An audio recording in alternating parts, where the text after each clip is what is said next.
সম্মানিত উপস্থিতি, আমাদের অনেকে বলেন যে ঢাকা 14 আসনে আমাদের বিজয় হয়েছে।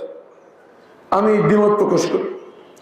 আমি বলি যে এটা বিজয় নয়, বড় একটি ছোট পরীক্ষায় সফলভাবে উত্তীর্ণ হয়ে এর চাইতে অনেক বড়, এর চাইতে অনেক কঠিন একটা পরীক্ষার জন্য আমাদের বাছাই করেছে। সেটা হচ্ছে এই ঢাকা 14 আসনে অবস্থানরত 4,56,000 ভোটার, তাদের পরিবার পরিজন এবং এই ভৌগোলিক অবস্থান বসবাসরত মানুষের অধিকার আদায়ের আন্দোলন, বিপদে আপদে তাদের পাশে থাকা, তাদের প্রয়োজন জানা এবং সেটার ব্যাপারে কাজ করার যে কঠিন দায়িত্ব আল্লাহ আমার এবং আমার সহকর্মী ভাই ও বন্ধুর উপর দিয়েছেন, এটা আমাদের জন্য অনেক বড় একটি কঠিন পরীক্ষা। বিশেষ করে আমরা এমন সময় জনগণের প্রতিনিধিত্ব করছি যখন আমরা সরকারে নেই। বাংলাদেশের ইতিহাসে রাজধানীতে কখনো কোনো বিরোধী দলীয় সংসদ সদস্য নির্বাচিত হয় নাই। যখনই যেই সরকার গঠন করে রাজধানীর সকল আসন সরকার দলই জয় করে থাকে। আলহামদুলিল্লাহ, ঢাকা 14 আসনের জনগণ, ঢাকা 15 আসনের জনগণ, ঢাকা 16 আসনের জনগণ, ঢাকা 12 আসনের জনগণ, ঢাকা 4 এবং 5 আসনের জনগণ ইতিহাসের নিদর্শন উপস্থাপন করে সরকারের এক দল কিন্তু এই কয়েক আসন বাংলাদেশের মানুষ, বাংলাদেশ জামায়াত ইসলামীকে বেছে নিয়েছে তাদের প্রতিনিধি হিসেবে। আলহামদুলিল্লাহ, আমাদের জন্য কাজটা অনেক কঠিন, কিন্তু ইনশাআল্লাহ এই আন্দোলনে আমরা আপোষহীন থাকবো ইনশাআল্লাহ। আমাদের এমন সময় আমরা এই দায়িত্ব পালন করছি যেখানে সরকার 2/3 আসন নিয়ে সরকার গঠন করেছেন। আলহামদুলিল্লাহ, ইতিমধ্যেই মাননীয় প্রধানমন্ত্রী অনেক ইতিবাচক পদক্ষেপ গ্রহণ করেছেন, যার মধ্যে একটি হচ্ছে জামায়াতের ইফতার মাহফিল উনি সশরীরে এসছেন। আমরা আশা করবো ইনশাআল্লাহ জনগণের সকল কাজে, জনগণের সকল প্রয়োজনে এই সরকার দেখবে না কে কোন দলের এমপি, সরকার দেখবেন যে জনগণের কি প্রয়োজন এবং এটি যেই নিয়ে যান তার ব্যাপারে সঠিকভাবে মূল্যায়ন করবেন। এটাই আমাদের প্রত্যাশা। আমাদের ব্যর্থহীন ঘোষণা, জনগণ অধিকার আদায়ে আমরা আপোষহীন থাকবো এবং এই বিষয়ে এক চুল ছাড় দেব ইনশাআল্লাহ। ভাইরা আমার, সময় এসছে যেই সব ওয়াদা আমরা করে আজকে আপনাদের প্রতিনিধিত্বের দায়িত্ব আল্লাহ আমাদেরকে অর্পণ করেছেন, সেই সব ওয়াদা বাস্তবায়নের জন্য উদ্যোগ গ্রহণ করেন ইনশাআল্লাহ। আজকে যে অনুষ্ঠান, আজকে আপনাদের কাছে যে মতামত আমরা আগেও শুনেছি, আজকে আরো শুনলাম, এটি তার প্রথম পদক্ষেপ। ইনশাআল্লাহ আপনাদের কাছ থেকে আরো বেশি সুনির্দিষ্ট প্রস্তাবনা, লিখিত প্রস্তাবনা আমরা আশা করব, যাতে আমাদের কাজ করার জন্য সুনির্দিষ্ট তথ্য আমাদের হাতে থাকে ইনশাআল্লাহ।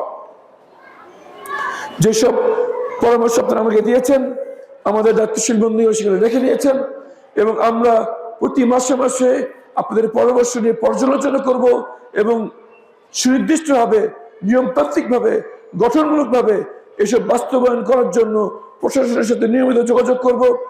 স্থানীয় নেতৃবৃন্দকে সাথে নিয়ে বিভিন্ন মিটিংয়ে আমরা যাব এবং প্রয়োজনে অধিকার আদায়ে রাস্তায় নামবো, কিন্তু অধিকার আমরা আদায় করেই ছাড়বো ইনশাআল্লাহ।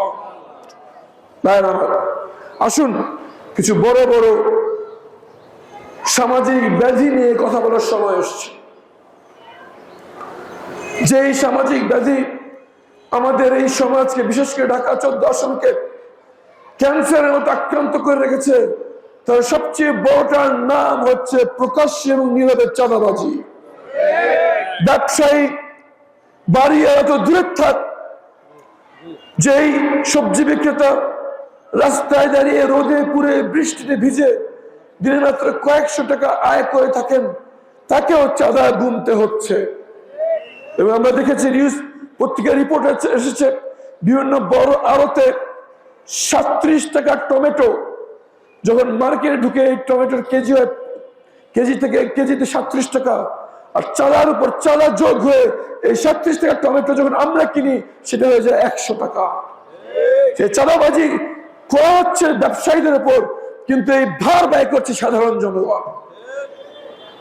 আমরা যদি কাগজ কলম নিয়ে হিসাব করতে বসি তাহলে দেখবো চাঁদাবাজদের সংখ্যা নিতান্তই অল্প। হাতে গোনা মাত্র কয়েকজন, হাতে গোনা কয়েকজন চাঁদাবাজ লক্ষ লক্ষ মানুষকে জিম্মি করে রেখেছে। এর প্রধান কারণ হচ্ছে এই চাঁদাবাজদের অস্ত্র তাদের পকেটের আগ্নেয়াস্ত্র বা সঙ্গের মাস্তান বাহিনী নয়। চাঁদাবাজদের প্রধান শক্তি হচ্ছে রাজনৈতিক শক্তি। যারা রাজনৈতিক ক্ষমতায় ছিল তারা এই চাঁদাবাজদের আশ্রয় প্রশ্রয় দান করেছেন এবং এই চাঁদাবাজের লভ্যাংশ গ্রহণ করেছেন। এর জন্য এই গুটি কয়েক চাঁদাবাজ লক্ষ লক্ষ মানুষকে জিম্মি করে রাখতে পেরেছে।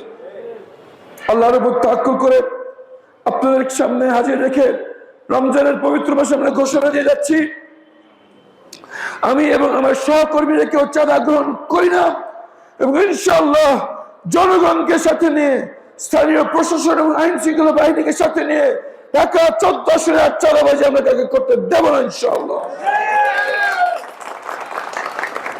ভাই